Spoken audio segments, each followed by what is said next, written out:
Welcome to the Bible in Slow English.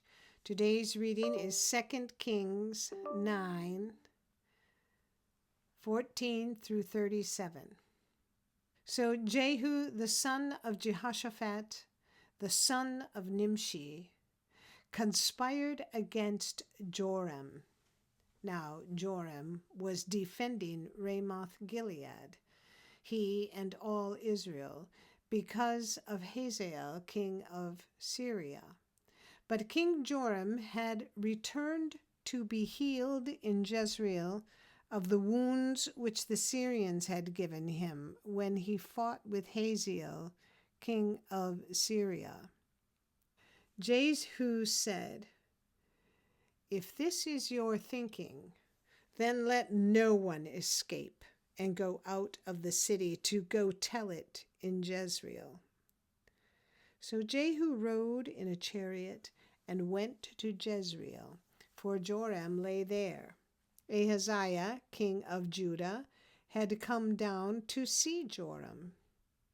Now the watchman was standing on the tower in Jezreel, and he spied the company of Jehu as he came, and said, "I see a company." Joram said, "Take a horseman and send to meet them, and let them say, 'Is it peace?'" So one went on horseback to meet him and said, "The king says, 'Is it peace?'" Jehu said, "What do you have to do with peace? Fall in behind me." The watchman said, "The messenger came to them, but he isn't coming back." Then he sent out a second on horseback, who came to them and said, "The king says, 'Is it peace?'" Jehu answered, "What do you have to do with peace? Fall in behind me." The watchman said, "He came to them and isn't coming back. The driving is like the driving of Jehu, the son of Nimshi, for he drives furiously." Joram said, "Get ready." They got his chariot ready.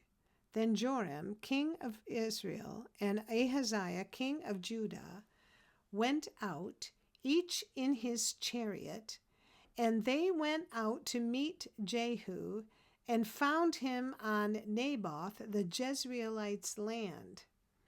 When Joram saw Jehu, he said, "Is it peace, Jehu?"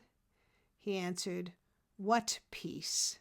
So long as the prostitution of your mother Jezebel and her witchcraft abound."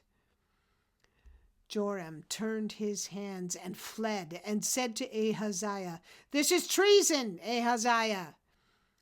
Jehu drew his bow with his full strength and struck Joram between his arms, and the arrow went out at his heart, and he sunk down in his chariot. Then Jehu said to Bidkar, his captain, "Pick him up and throw him in the plot of the field of Naboth the Jezreelite. For remember how, when you and I rode together after Ahab his father, Yahweh laid this burden on him. Surely I have seen yesterday the blood of Naboth and the blood of his sons, says Yahweh, and I will repay you in this plot of ground, says Yahweh. Now therefore take and cast him onto the plot of ground according to Yahweh's word." But when Ahaziah, the king of Judah, saw this, he fled by the way of the garden house. Jehu followed after him and said, "Strike him also in the chariot." They struck him at the ascent of Gur, which is by Ibleam. He fled to Megiddo and died there. His servants carried him in a chariot to Jerusalem and buried him in his tomb with his fathers in David's city.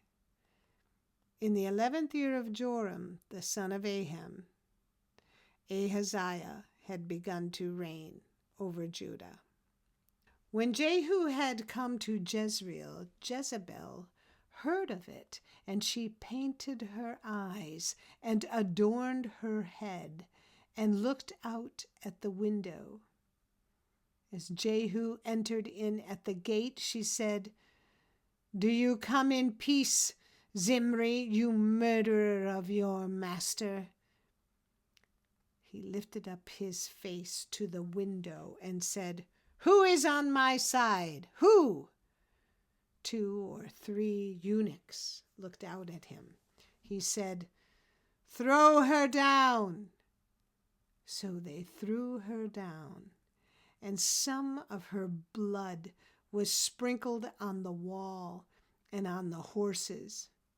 Then he trampled her underfoot. When he had come in, he ate and drank. Then he said, "See now to this cursed woman and bury her, for she is a king's daughter." They went to bury her, but they found no more of her than the skull, the feet, and the palms of her hands. Therefore they came back and told him. He said, "This is Yahweh's word, which he spoke by his servant Elijah the Tishbite, saying, the dogs will eat the flesh of Jezebel on the plot of Jezreel, and the body of Jezebel will be as dung on the surface of the field on Jezreel's land, so that they won't say, 'This is Jezebel.'" This is the end of 2 Kings 9, verses 14 through 37. Come again for the next chapter. And if you found this podcast interesting or helpful, please like us, subscribe, and share us with your friends. Thank you for listening to the Bible in Slow English. This is Janet Benish, your reader.